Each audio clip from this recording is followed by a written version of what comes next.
Bonjour à tous, je me présente, je m'appelle Daniel, j'ai 18 ans et je vis actuellement à Orléans. Je souhaitais partager mon témoignage parce que c'est quelque chose qui me touche personnellement et j'espère que ça pourra parler à plusieurs d'entre vous. Donc en primaire, après mon CM2, j'ai dû changer d'établissement. Mais au lieu d'aller dans un établissement qui était à côté, le collège juste à côté, à 5 minutes de la maison, mes parents ont fait le choix de me mettre dans un collège privé avec un autre ami à moi de mon école publique. Malheureusement, pour moi en tout cas à cette époque-là, j'étais du coup séparé de mes amis et c'était un choix que je n'avais pas très bien compris. C'était assez difficile puisque j'avais grandi pendant au moins 4 années avec eux. On jouait dans la cour de récréation, on partageait et on riait beaucoup ensemble. Je fais aussi plusieurs bêtises avec eux, mais voilà, on avait vraiment une relation profonde et j'avais du mal à comprendre ce choix de mes parents. Cependant, le choix de mes parents était totalement justifié. En fait, ils ont compris que si je continuais à fréquenter ces personnes-là, si je continuais à avoir ces résultats scolaires qui n'étaient pas brillants, je n'étais pas non plus moyen, je n'étais pas non plus fort, j'étais entre les deux. Je me donnais un peu le minimum, quoi. Et donc mes parents ont compris que s'ils me laissaient dans un état comme ça, j'allais mal partir. J'allais faire des bêtises que sans doute je regretterais plus tard. Alors ils ont décidé de me placer dans un établissement qui n'était pas forcément à côté de chez moi, qui était plus loin, chose que mes sœurs n'avaient pas eu, spécialement pour moi. Donc déjà un collège privé, c'est un coût financier, mais maintenant je comprends vraiment la décision qu'ont fait mes parents et je suis vraiment content qu'ils m'aient placé dans ce collège-là. Je ne connaissais pas les professeurs au collège et j'étais quelqu'un qui avait besoin de se dépenser, j'avais besoin de bouger. J'étais hyper actif. Donc me mettre sur une chaise, sur une journée, pour moi, c'était très difficile.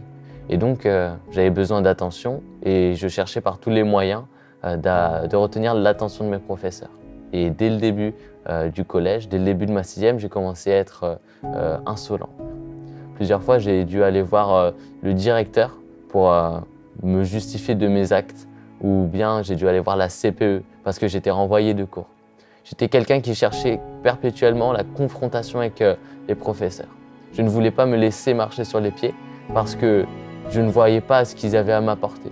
Je ne voyais pas pourquoi est-ce que eux, je devrais les respecter ou quoi que ce soit. Après tout, ce n'étaient pas mes parents. Les résultats ne suivaient pas non plus. J'ai eu des conseils de discipline et d'études et mes parents, à un moment, ils n'en pouvaient plus. Ils ont arrêté de me dire « Daniel, ce n'est pas bien ce que tu fais ». En me criant dessus ou en essayant de me faire comprendre. Ils m'ont simplement montré leur désespoir et c'est à ce moment-là que j'ai compris la situation dans laquelle je vivais. C'est quelque chose de terrible de voir ça sur le visage de ses parents, de voir la déception qu'on peut procurer, c'est quelque chose de difficile. J'avais peut-être 11 ans, mais voir le visage de ma mère attristé à cause de mes actes, ça m'a remis en question. Mes parents sont chrétiens et depuis longtemps priaient pour moi. Mais durant cette période du collège, les prières ont dû vraiment être beaucoup plus intenses, beaucoup plus régulières, parce que j'étais dans un cas vraiment problématique.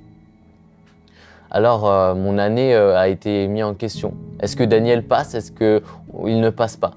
Et ma mère continuait à prier. Mes parents me soutenaient dans la prière. Ils ont changé leur façon de s'adresser à moi quand j'avais des mots, etc. Ce n'était plus dans Daniel, ce n'est pas bien. C'était plus dans la punition ou quoi que ce soit. C'était j'essaie de te comprendre. Et avec la prière, avec le soutien de mes parents, j'ai pu passer en 5e. Donc j'ai eu beaucoup moins de mots à la fin de ma 6e. J'étais beaucoup moins dans l'affrontement avec mes professeurs et j'ai pu passer en 5e avec les encouragements du conseil de classe. En 5e, je suis tombé dans une classe assez harmonieuse où tout le monde travaillait assez bien. Depuis petit, j'avais un peu une haine certaines fois, injustifiée envers des personnes. Des personnes que je pouvais croiser comme ça dans la rue, dans le collège ou à l'école.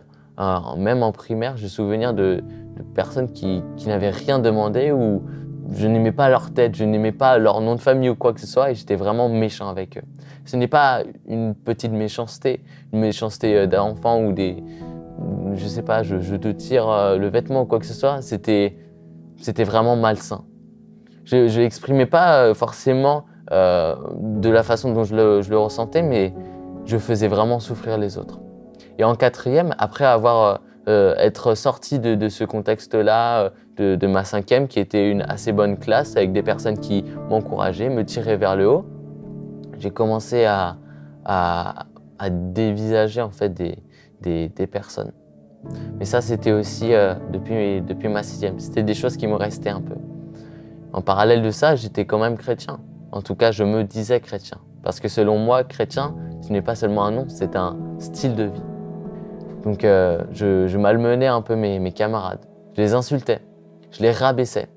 Et j'étais tout le temps dans l'insulte vis-à-vis de l'autre. Et je me suis aperçu, avec le recul, que non seulement je les insultais, je les rabaissais, non seulement je brisais la confiance qu'elles pouvaient avoir en elles, mais réellement je les persécutais.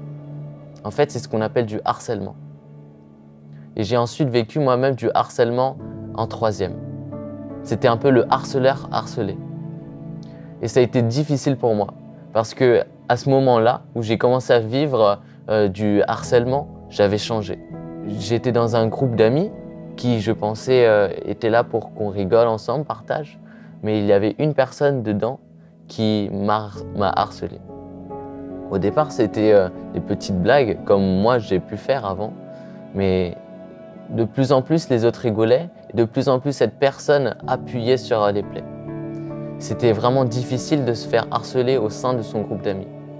Alors, à un moment donné, où là j'en pouvais vraiment plus, j'en ai parlé à ma mère. Et ma mère m'a dit mais ton meilleur ami Nicolas, qui est avec toi, pourquoi est-ce qu'il ne réagit pas? Et je me suis dit, mais oui, c'est vrai, pourquoi est-ce qu'il ne réagit pas? Après tout, c'est mon meilleur ami. Pourquoi est-ce qu'il ne prend pas ma défense? Et ces autres personnes-là qui sont autour de moi, pourquoi ne prennent-elles pas ma défense? Donc j'ai demandé à mon ami pourquoi, etc.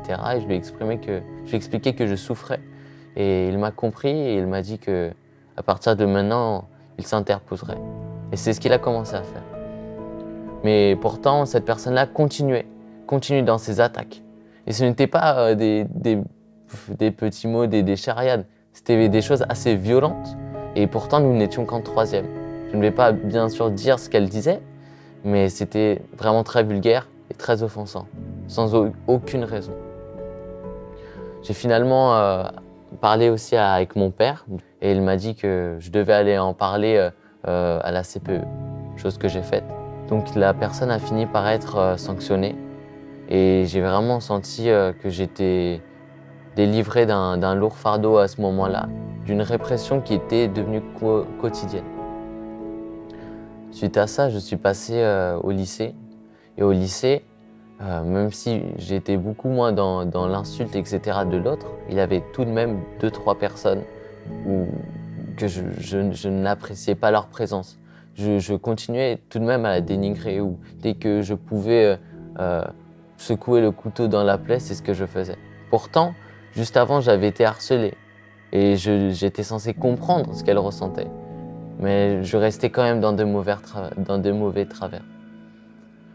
J'ai aussi vécu des expériences avec mon groupe de jeunes. Je suis allé à des événements chrétiens, comme la RJ. J'ai pu y aller 2 fois. Et c'est ce qui m'a vraiment touché.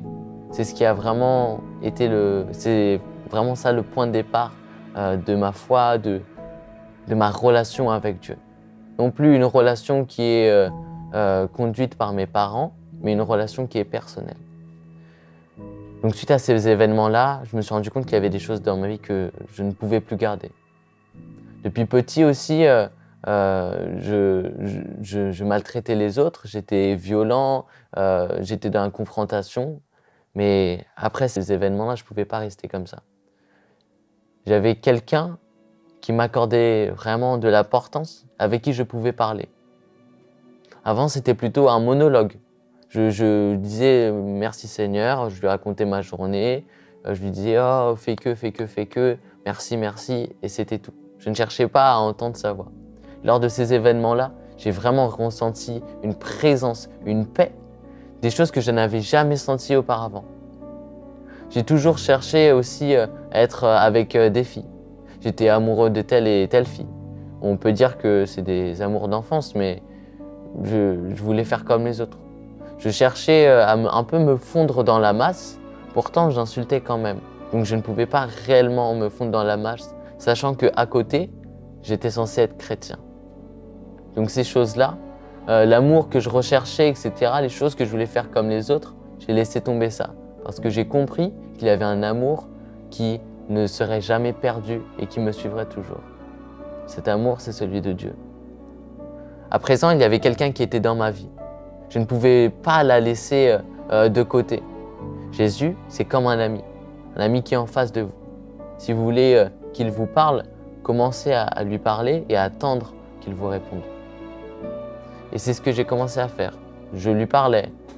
Je cherchais sa présence dans la louange. Je cherchais à connaître aussi sa parole. Et petit à petit, j'étais de plus en plus interpellé à l'église. Il y avait des appels, je me levais. Il y avait des prédications qui me parlaient également. Mais je reprenais ma vie de lycée finalement. Je profitais beaucoup de l'église, du fait que ce soit le dimanche, pour me laver là-bas. Et ça, je pense que c'est quelque chose qui parle à plusieurs d'entre vous. C'est le fait d'attendre le dimanche pour finalement se nettoyer, se purifier. C'est quelque chose que j'ai vécu de nombreuses années. Mais laissez-moi vous dire que ce n'est pas seulement ça, Jésus. Ce n'est pas seulement un dimanche, ce n'est pas un jour sur 7. Jésus, il est là tout le temps. Et dès que je pêche, je peux lui demander pardon. Dès que j'ai une difficulté, j'ai une confrontation ou quoi que ce soit, je peux chercher sa présence. Et je n'ai pas besoin d'attendre le dimanche pour cela. Et c'est quelque chose que j'ai trop longtemps fait. Mais à présent, le dimanche pour moi, c'est une complémentarité avec ma semaine. C'est quelque chose qui s'ajoute en plus de ce que je peux faire durant la semaine. Parler avec mes amis sur un sujet ou dire tel ou tel point de vue. Vivre la vie d'un chrétien, c'est quelque chose d'extraordinaire. J'ai vécu grâce à ces événements, grâce à mes parents, grâce à leurs prières, grâce à mon église, des choses incroyables avec Dieu. Longtemps, je n'ai pas compris ce que je dis actuellement. Je ne comprenais pas les personnes qui étaient à fond pour Jésus, etc. Moi, j'étais bien, j'étais dans mon canapé, confortable, et je ne voulais pas goûter plus, j'étais bien. Puis grâce à des événements comme ça, grâce à des parents aussi qui se sont impliqués auprès de ces enfants, j'ai pu goûter à ces choses-là, et quand on goûte à la présence de Dieu, on ne pense qu'à ça après. C'est quelque chose qui est indescriptible. Vous pouvez toucher à l'alcool, vous pouvez toucher aux femmes, vous pouvez toucher à n'importe quelle sorte d'addiction ou quoi que ce soit, addiction ou non d'ailleurs, au plaisir que vous trouverez. Mais la présence de Dieu, ça ne se compare à rien de tout ça. La présence de Dieu, l'amour de Dieu, c'est quelque chose qui change une vie. C'est quelque chose qui libère, qui apaise. Et si vous avez un fardeau, si vous avez des choses qui vous suivent depuis un certain nombre d'années, si vous avez une histoire qui vous suit dans vos quartiers ou quoi que ce soit, si vous vous sentez sale ou que vous voulez changer, si vous-même vous avez des pensées suicidaires parce que la vie ne vaut pas ça ne vaut pas la peine d'être vécu, laissez-moi vous dire qu'il y a bien une solution. Cette solution, vous ne la trouverez pas dans vos parents, dans votre famille, ou peut-être en partie. Vous ne la trouverez pas dans l'alcool ou quoi que ce soit, mais bien en Jésus.